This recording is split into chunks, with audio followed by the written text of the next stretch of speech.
નમસ્તે મિત્રો, સ્વાગત છે તમારું મારા આજના નવા વિડીયોમાં। મિત્રો આજે આપણે બનાવીશું ફણસમાંથી બિરયાની। તો ફણસ છે આપણે 500 ગ્રામ જેટલું લઈ લીધું છે। એને આપણે ધોઈ અને કટિંગ કરી લઈશું અને ચોખાને આપણે ત્યાં સુધી તો પલાળી લઈશું। આપણે ચોખાને સાફ કરીને લીધા છે, એને આપણે પલાળી અને થોડી વાર મૂકી દઈશું। ત્યાં સુધી ફણસને આપણે કટિંગ કરીશું। મિત્રો ફણસને આપણે કટિંગ કરીએ એટલે એમાં ચીકણાશ વધારે હોય છે, એટલે આપણે થોડું તેલ લઈ લેવાનું હાથ ઉપર અને આપણે હાથ તેલવાળું કરી અને પછી આપણે ફણસને કટિંગ કરીશું। પહેલાં થોડું તેલ આપણે લગાવી દઈશું અને હવે આપણે એને પીસીસમાં કટ કરી લઈશું। મિત્રો આપણે ફણસને હાથ ઉપર આપણે તેલ લગાવી અને સારી રીતે કટ કરી અને ધોઈ દીધું છે અને આપણે એક અલગ વાસણમાં લઈ લઈશું।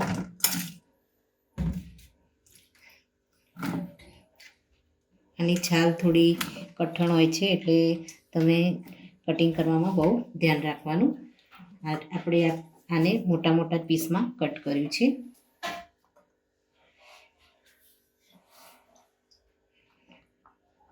હવે આપણે આને થોડું મેરિનેટ કરી દઈશું।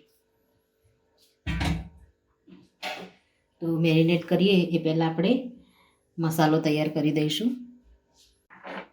આપણે એક મિક્સર જાર લઈશું, એમાં આપણે લસણ એડ કરીશું। લસણ આપણે થોડું આગળ પડતું લઈશું। આમાં મરચાં આપણે એડ કરીશું, આદું એડ કરીશું, આપણે જીરું, મરી, ધાણા અને 3 થી 4 લવિંગ લીધા છે, એને આપણે આમાં એડ કરી દઈશું। આપણે ફ્રેશ ફુદીનાના પાન લીધા છે, એને આપણે ધોઈ અને લઈ લીધા છે, એને પણ આપણે આની અંદર એડ કરી દઈશું।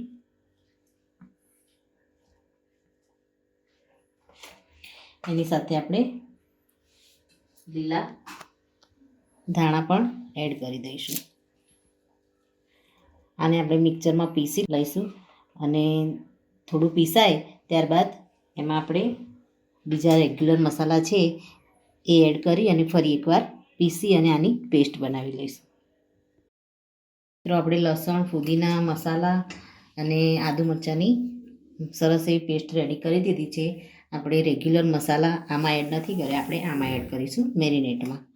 તો સૌથી પહેલાં મેરિનેટ માટે આમાંથી આપણે મસાલો આમાં થોડો નાખી દઈશું। બીજો આપણે વઘારમાં એડ કરીશું અને રેગ્યુલર મસાલામાં આપણે મીઠું, મરચું અને હળદર ને એ બધું આપણે એડ કરી દઈશું આમાં। સૌથી પહેલાં આપણે મીઠું લઈ લઈશું,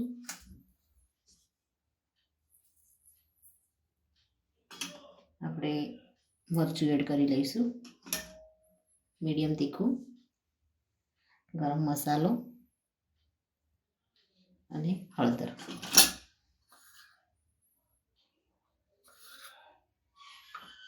હવે આને આપણે ધાણા જીરુંનો પાવડર લઈ લઈશું। હાથ વડે આપણે થોડું આને હાથ અથવા તો ચમચાના મદદથી આપણે થોડું હલાવી લઈશું।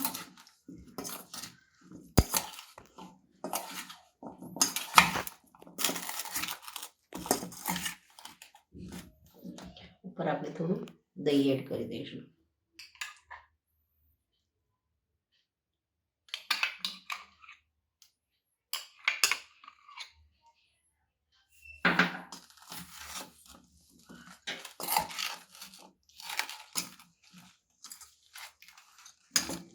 મેરિનેટ કરી અને આપણે ઢાંકી અને 5 મિનિટ માટે આને મૂકી દઈશું।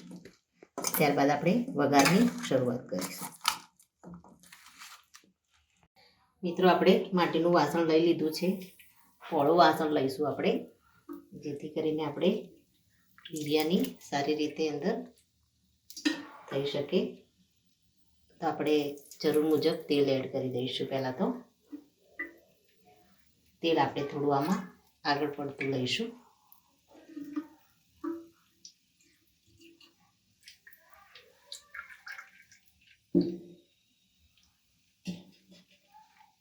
તેલ થાય એટલે આપણે એમાં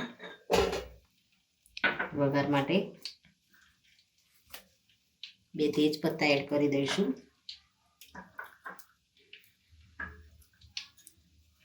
2 આપણે ચક્રફૂલ લઈશું, 1 તજનો ટુકડો લઈશું, 1 મોટી ઇલાયચી, 3 થી 4 આપણે લવિંગ લઈશું.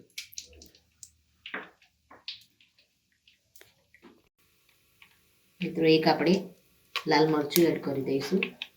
થોડું આપણે જીરું લઈ લઈશું.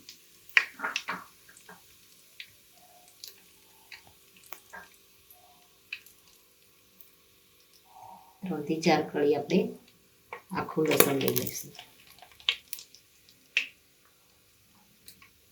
મિત્રો આપણો મસાલો છે એ સરસ અંદર તતડી ગયો છે.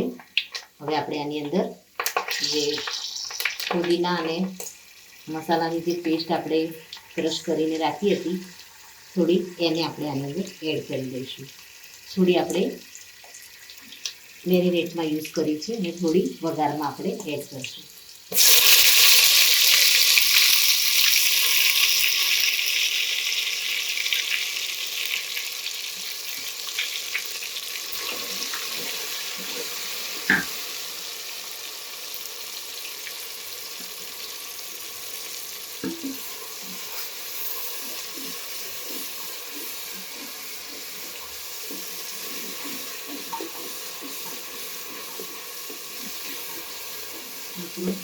આપણે મસાલાની પેસ્ટ બનાવીને લીધી છે એટલે મસાલો જ્યારે તેલમાં સંતળાય ત્યારે બહુ સરસ સુગંધ આવે છે. આવી આપણે હળદર એડ કરી દઈશું.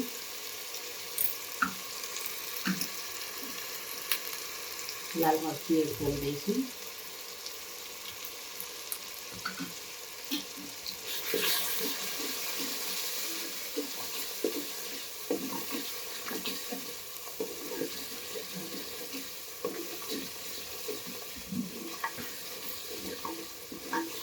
મસાલાને તેલની અંદર થોડા ફ્રાય થવા દઈશું.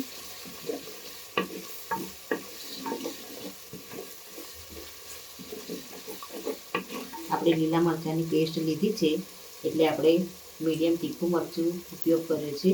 આપણે 1 ચમચી કાશ્મીરી લાલ મરચું કલર માટે એડ કરી દઈશું.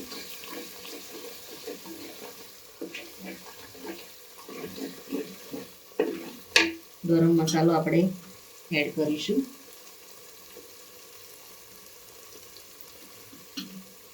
ધાણા પાવડર એડ કરીશું.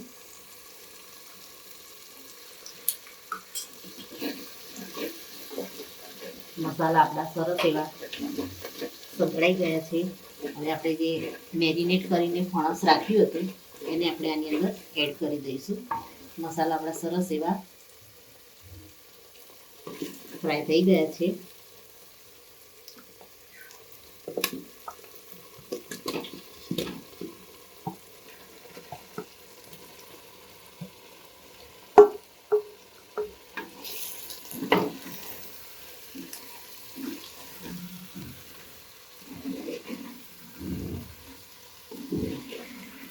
થોડી વાર આપણે આ રીતે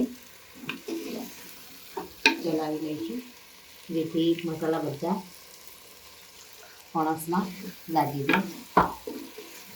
નીચે આપણે થોડું પાણી રેડી દઈશું ઉપર એટલે શાક નીચે ચોંટે નહીં.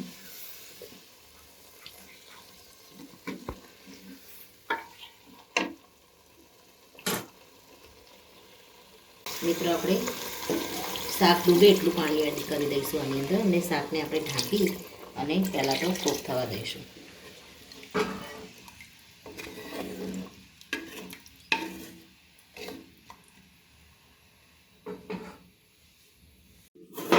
મિત્રો 5 મિનિટ થઈ ગઈ છે. હવે આપણે ઉપરથી ડુંગળી એડ કરી દઈશું. ડુંગળીને તમે વઘારમાં પણ એડ કરી શકો છો, એને ફ્રાય કરી અને પછી પણ એડ કરી શકો છો. આપણે અત્યારે ઉપરથી ડુંગળી એડ કરી રહ્યા છીએ.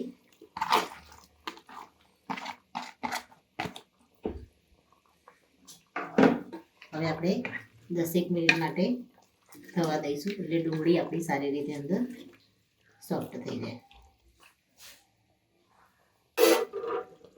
મિત્રો હવે આપણે ચેક કરી લઈશું.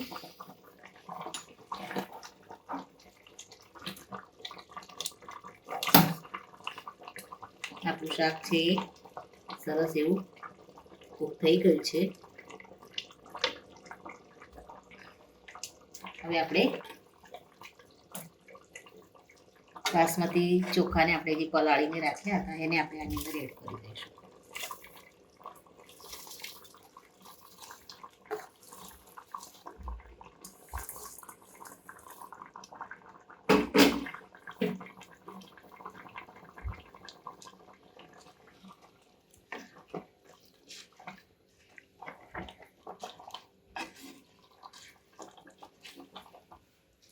હવે આપણે હાઈ ફ્લેમ ઉપર જ ચોખાને સારી રીતે થવા દઈશું.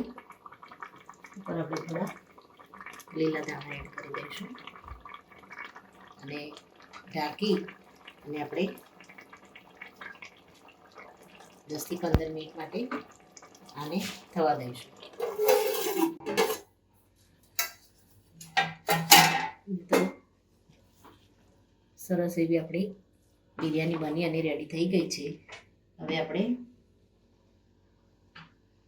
વાસણને નીચે ઉતારી દઈશું અને તવા ઉપર આપણે થોડી વાર માટે એને મૂકીશું. મિત્રો આપણે ધીમા તાપે હવે આની ઉપર 1-2 મિનિટ થવા દઈશું.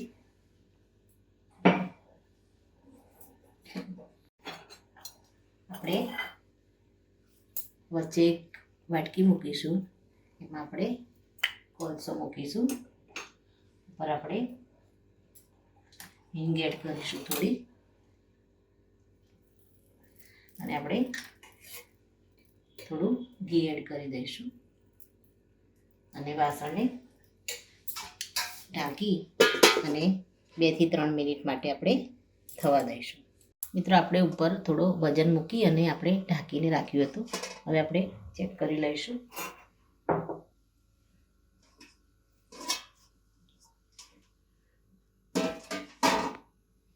આપણી બિરયાની છે એકદમ સરસ રેડી થઈ ગઈ છે. અને આપણે ઉપરથી લીલા ધાણા એડ કરીશું અને 2-4 ચમચી જેટલો આપણે લીંબુનો રસ એડ કરી દઈશું અને આને આપણે મિક્સ કરી અને સર્વ કરી લઈશું. તો મિત્રો રેડી છે આપણી વેજ બિરયાની. તો મિત્રો આ સાથે મારો આ વિડીયો અહીંયા પૂરો થાય છે. મિત્રો મારા વિડીયો જો તમને ગમતા હોય તો તમે લાઈક કરો, શેર કરો અને કમેન્ટમાં જરૂરથી લખો કે મારી આ રેસીપી તમને કેવી લાગી.